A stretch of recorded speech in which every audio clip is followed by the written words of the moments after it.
ഓം ഹരിശ്രീ ഗണപതയേ നമഃ. വിഘ്നമസ്തു. ശ്രീ ഗുരുഭ്യോ നമഃ. ഹരേ രാമ രാമ രാമ ഹരേ ഹരേ, ഹരേ കൃഷ്ണ കൃഷ്ണ കൃഷ്ണ ഹരേ ഹരേ. മനോജവം മാരുതതുല്യവേഗം ജിതേന്ദ്രിയം ബുദ്ധിമതാം വരിഷ്ഠം ആധാത്മജം വാനരയൂഥമുഖ്യം ശ്രീരാമധൂതം മനസാ സ്മരാമി. എല്ലാവർക്കും നമസ്കാരം. ശ്രീമദ് വാൽമീകി രാമായണം സുന്ദരകാന്ഡം 15-ാമത്തെ സർഗം. ഇന്നലെ വായിച്ചതിൻ്റെ ബാക്കി ഭാഗങ്ങളാണ് നമുക്ക് നോക്കാനുള്ളത്. 27-ാമത്തെ ശ്ലോകം മുതൽ ഹനുമാൻ സീതയെ തിരയുന്നതും ഒടുവിലെ അശോകവനികയിൽ എത്തിച്ചേരുന്നതുമായ ഭാഗമാണ് നമ്മളിപ്പോൾ നോക്കിക്കൊണ്ടിരിക്കുന്നത്.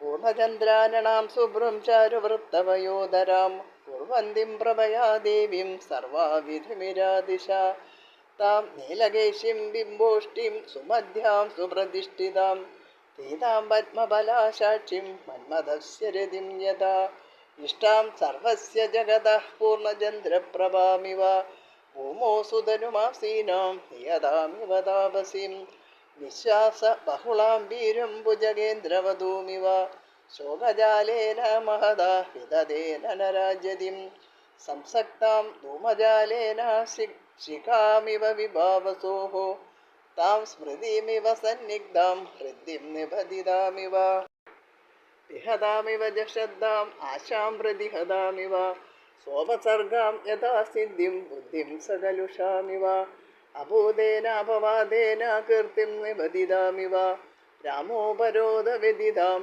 രക്ഷോഹരണകർഷിതാം അബലാം മൃഗശാപാക്ഷിം വീക്ഷമാണം തതസ്തദാ ബാഷ്പാംബുപരിപൂർണേന കൃഷ്ണവക്രാക്ഷി പഷ്മണ വദനേനാപസന്നേന നിശ്വസന്ധിം പുനഃ പുനഃ മലഭംഗധരാം ദീനാം മണ്ഡനാർഹാം അമണ്ഡിതാം പ്രഭാം നക്ഷത്രരാജസ്യ കാളമേഘേരിവാവൃതാം തസ്യ സന്ധിതിഹേ ബുദ്ധിർമുഹു സീതാം നിരീക്ഷ്യതു ആംനായാനാമയോഗേന വിദ്യാം പ്രശീലിതാമിവ.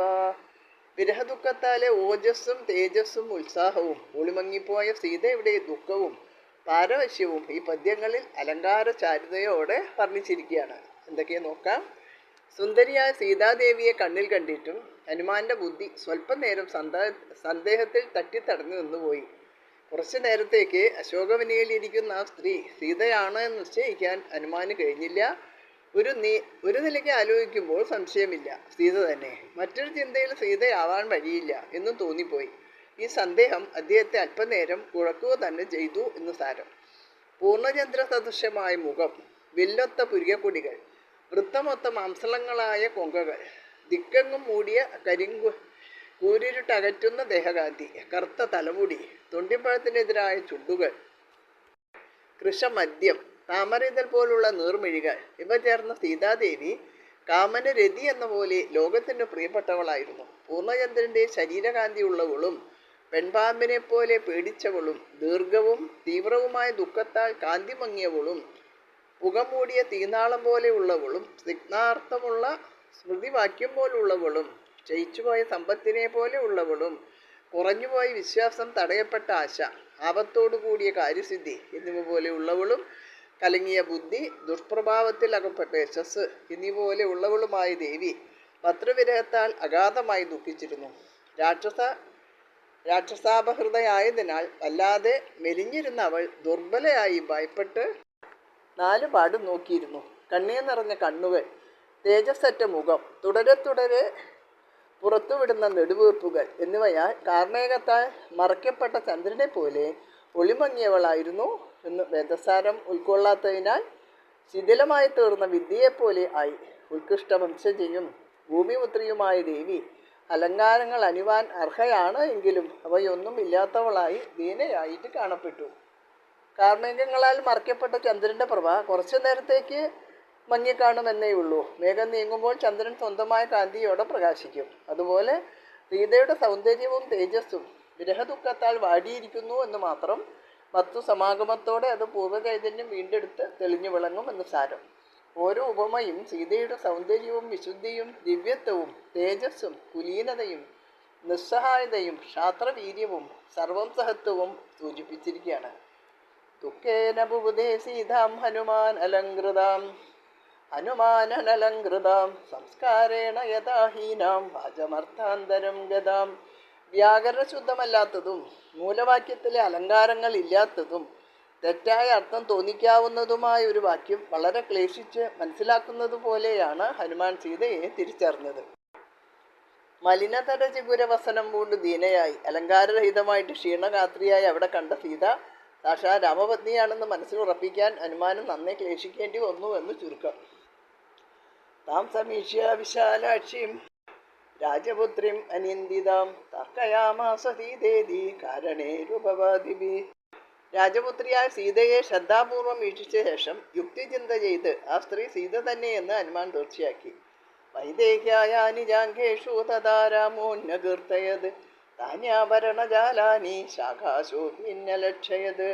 വൈദേഹിയുടെ അംഗങ്ങളിൽ അപ്പോൾ ഉണ്ടായിരുന്ന ആഭരണങ്ങൾ അടയാളങ്ങളായിട്ട് ശ്രീരാമൻ ഹനുമാനോട് പറഞ്ഞിരുന്നു. അവ അശോകവൃക്ഷശാഖയിൽ ശോഭിക്കുന്നതായി അദ്ദേഹം കണ്ടു. വിരഹാവസ്ഥയിലെ സതികൾ ആഭരണങ്ങൾ അണിയാറില്ല, അനുചിതമാണ്. സീത ദേഹത്തിലുണ്ടായിരുന്ന ആഭരണങ്ങൾ അഴിച്ച് മരക്കൊമ്പിൽ തൂക്കിയിരുന്നു. അതാണ് അവിടെ ശോഭിച്ചിരുന്നത്.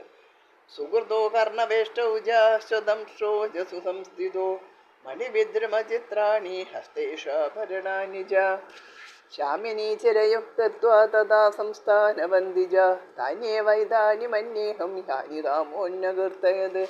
രാമൻ ലക്ഷ്യങ്ങളായിട്ട് പറഞ്ഞിരുന്ന ആഭരണങ്ങളിൽ ഒരു ഭാഗം സീത അണിഞ്ഞിരുന്നു.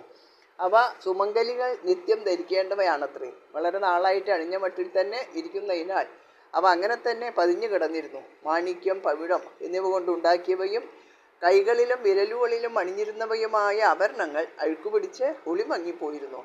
ഭംഗിയുള്ള പൊത്തുവേലകളോടുകൂടിയ കുണ്ടലങ്ങൾ, സ്വദംഷ്ടം എന്ന മറ്റൊരു കർണാഭരണം എന്നിവ ശ്രീരാമൻ പറഞ്ഞവ തന്നെയാണെന്ന് ഹനുമാൻ മനസ്സിലാക്കി. തത്രയാന്യവഹീനാനി താനിഹം നോപലക്ഷയേ യാന്യസ്യാനാവഹീനാനി താനീ മാനിന സംശയഃ. ഋഷ്യഭൂക പർവ്വതത്തിൻ്റെ മുകൾ ഭാഗത്ത് വെച്ച് അഴിച്ചെടുത്ത് കീഴോട്ടെറിഞ്ഞ ആഭരണങ്ങളൊന്നും ഇവിടെ കാണുന്നില്ല. അന്ന് ബാക്കിയായ ആഭരണങ്ങളാണ് ഇവ എന്ന കാര്യത്തിൽ സംശയമില്ല. പീതം കനകപട്ടാപം സ്രസ്തം തദ്വസനം ശുഭം ഉത്തരീയം നഗാസക്തം തഥാ ദൃഷ്ടം പ്ലവംഗമൈഹി. ആഭരണങ്ങൾ കെട്ടിപ്പൊതിഞ്ഞിരുന്നതിനാൽ ഉത്തരീയമായിട്ട് ധരിച്ചിരുന്ന ആ വസ്ത്രം പൊൻതകിടുപോലെ മഞ്ഞ നിറമായിരുന്നു. അത് കീഴോട്ടിട്ടപ്പോൾ മരത്തിൽ തങ്ങിയിരുന്നു. അത് വാനരന്മാർ കണ്ടെടുത്തു. ഭൂഷണാനി ച മുഖ്യാനി ദൃഷ്ടാനി ധരണീതലേ അനയൈവാപനിദ്ധാനി സ്വനബന്ധി മഹാന്തിജ. വാനരന്മാർ കണ്ട ആ വിശിഷ്ടാഭരണങ്ങൾ സീത അഴിച്ച് താഴോട്ട് എറിഞ്ഞവയാണ്. അതിൻ്റെ ശബ്ദം കേട്ടെത്തിയ വാനരന്മാർ അന്ന് അവയെല്ലാം കണ്ടിട്ടുണ്ട്. ഇതം ചിരഗ്രഹീതത്വാദ് വസനം കൃഷ്ടവത്തരം തഥാപി നൂനം തദ്വർണം തഥാ ശ്രീമദ്യതേതരത്. വളരെ നാളായിട്ട് ധരിച്ചുകൊണ്ടിരിക്കുന്നതിനാൽ ഈ വസ്ത്രം മുഷിഞ്ഞ് ജീർണിച്ചിട്ടുണ്ട് എങ്കിലും പുതിയ മറ്റൊരു വസ്ത്രം പോലെയും അത് ശോഭയുള്ളതും പുതുമ വിടാത്തതും ആയിരുന്നു. ഇയം കനകവർണാംഗീ രാമസ്യ മഹിഷീ പ്രിയ പ്രഹഷ്ടാഭിസദീയാസ്യ മനസ്സോ ന പ്രണശ്യതി. സ്വർണവർണാംഗിയായി രാമപത്നി അന്യൻ്റെ അധീനത്തിലാണെങ്കിലും ദൂരെയാണെങ്കിലും എന്ന് സാരം രാമഹൃദയത്തിൽ സതിയായി തന്നെ വിരാജിക്കുന്നു. രാമൻ്റെ മനസ്സിൽ നിന്ന് ദൂരെയല്ല, മനസ്സിൽ തന്നെയാണ് എന്ന് അർത്ഥം. ഇയം സായത്കൃതേ രാമ ചതുർഭി പരിതപ്യതേ കാരുണ്യേനാനുശംസ്യേന ശോകേന മദനേന ജ.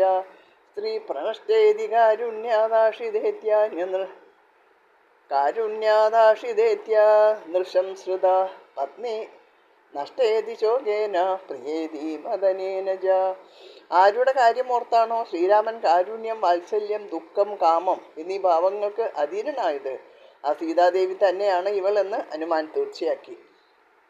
അബലയായ സ്ത്രീ അന്യാധീനപ്പെട്ടു എന്നുള്ള കാരുണ്യം, തന്നെ ആശ്രയിച്ചു കഴിയുന്നവളെ സംരക്ഷിക്കേണ്ടതാണ് എന്നുള്ള വാത്സല്യം, ധർമ്മപത്നിയായ അവൾ നഷ്ടപ്പെട്ടതിലുള്ള ദുഃഖം, തൻ്റെ ഹൃദയേശ്വരിയാണെന്ന തോന്നലിൽ നിന്നുണ്ടാകുന്ന കാമം, ഈ സമ്മിശ്ര വികാരങ്ങളാണ് സീതയെക്കുറിച്ച് ഓർക്കുന്ന രാമൻ്റെ ഹൃദയത്തിൽ ഉണ്ടായിരുന്നത്.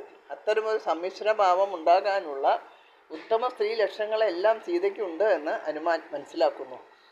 അസ്യാദേവ്യായതാരൂപം അംഗപ്രത്യംഗ സൗഷ്ഠവം രാമസ്യ ജയതാരൂപം തസ്യേയം അസിതേക്ഷണ. ഇവളുടെ അംഗസൗഷ്ഠവത്തിനും രൂപഭംഗിക്കും സൗന്ദര്യത്തിനും തികച്ചും അനുയോജ്യമാണ് ശ്രീരാമൻ്റെ രൂപസൗഭാഗ്യം. അതുപോലെ സർവലക്ഷണയുക്തനായ രാമേന്ദ്രന് അനുരൂപയാണ് ഇവളും. അതിനാൽ ഇവൾ സീത തന്നെ, സംശയമില്ല. നല്ലത് നല്ലതിനോടേ ചേരണം. രത്നകനകങ്ങളുടെ ഘടന എന്നെല്ലാം വിശേഷിക്കാവുന്ന ശ്രേഷ്ഠ ദമ്പതികൾ. അസ്യാദേവ്യാ മനസ്ഥം സ്ഥിതസ്യ ചാസ്യാം പ്രതിഷ്ഠിതം തേനേയം സജധർമാത്മാ മുഹൂർത്തം അഭിജീവതി. ഈ ദേവിയുടെ മനസ്സ് രാമചന്ദ്രനിലും അദ്ദേഹത്തിൻ്റേത് ഇവളിലും കുടികൊണ്ടിരിക്കുന്നു. അതുകൊണ്ടാണ് ഇവളും ധർമാത്മാവായ രാമനും സ്വല്പകാലമെങ്കിലും ജീവിച്ചിരിക്കുന്നത്. അല്ലെങ്കിൽ ഈ വിരഹദുഃഖത്തിൽ അവർ ദഗ്ധരായി പോയേനെ എന്ന് ആശയം.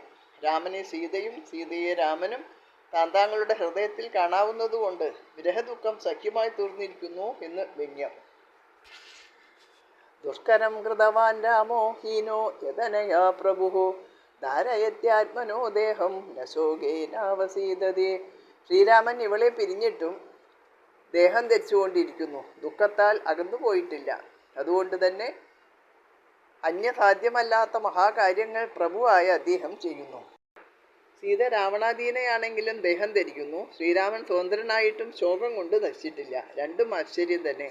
രണ്ടുപേരുടെയും ഹൃദയത്തിൽ രണ്ടുപേരും കുടികൊള്ളുന്നതിനാലാണ് ഈ ആശ്ചര്യം സംഭവിച്ചിരിക്കുന്നത്. ദുഷ്കരം ഗുരുദേ രാമോ യയിമാമത്തകാശിനിം സീതാവിനാ മഹാബാഹൂർ മുഹൂർത്തമഭിജീവതി. വീരനായ ശ്രീരാമൻ മറ്റാർക്കും ചെയ്യാൻ കഴിയാത്ത വൻ കാര്യങ്ങൾ ചെയ്യുന്നു. ഉത്തമ സ്ത്രീരത്നവും സൗന്ദര്യവതിയുമായി ഈ ദേവിയെ കൂടാതെ അല്പകാലമെങ്കിലും അദ്ദേഹം ജീവനോടെ ഇരിക്കുന്നുവല്ലോ. സുഗ്രീവ സഖ്യം, ബാലിവധം തുടർന്നുള്ള സംഭവങ്ങൾ എല്ലാം രാമൻ്റെ കാര്യനിർവഹണ വൈഭവത്തെ സൂചിപ്പിക്കുന്നവയാണ്. ലങ്കാധിപതിയായ രാവണൻ അപഹരിച്ചു കൊണ്ടുപോയ പത്നിയെക്കുറിച്ച് ഇത്രയും അറിവാൻ കഴിഞ്ഞ രാമന് രാവണനെ കൊന്ന് സീതയെ വീണ്ടെടുക്കാനും കഴിയും എന്ന് വ്യംഗ്യം. ഏവം സീതാം തഥാ ദൃഷ്ട്വാ ഹൃഷ്ടപവന സംഭവഃ ജഗാമ മനസാ രാമം പശസംസാചതം പ്രഭും. ഈ രൂപത്തിലും ഭാവത്തിലും സീതാദേവിയെ കണ്ട ഹനുമാൻ സന്തോഷിച്ചു. അദ്ദേഹം ശ്രീരാമനെ ചിന്തിച്ച് മനസ്സാ ഭാഗ്യവാനെന്ന് പ്രശംസിച്ചു. സീതയുടെ പാതിവൃത്യ ശക്തി കണ്ട ഹനുമാൻ അത്ഭുതപ്പെട്ടു. മലിനതരചികുലവസനം പൂണ്ടദീനയായി കൃഷഗാത്രിയായി ഉപവാസനിരതയായി സദാ രാമരാമേതി ജപിച്ച് ധ്യാനേക നിലീനയായിരിക്കുന്ന പതിവ്രതാരത്നമായ സീതാദേവി പുനഃസ്വീകൃതിക്ക് യോഗ്യമാണെന്ന് ഹനുമാന് വിശ്വാസമായി. അതുകൊണ്ട് തന്നെയാണ് അദ്ദേഹം ശ്രീരാമനെ പ്രഭു, ഭാഗ്യവാൻ എന്നെല്ലാം പ്രശംസിച്ചത്. സീതാലാഭത്തിന് വേണ്ടിയുള്ള ഏത് ക്ലേശവും ഒട്ടും തന്നെ അധികമല്ല എന്നും അവരെ കണ്ടതോടെ ഹനുമാൻ നിശ്ചയിക്കുന്നു. ഇതോടുകൂടി 15ാമത്തെ സർഗം അവസാനിച്ചു. എല്ലാവർക്കും നമസ്കാരം. ഹരേ രാമ രാമ രാമ ഹരേ ഹരേ, ഹരേ കൃഷ്ണ കൃഷ്ണ കൃഷ്ണ ഹരേ ഹരേ.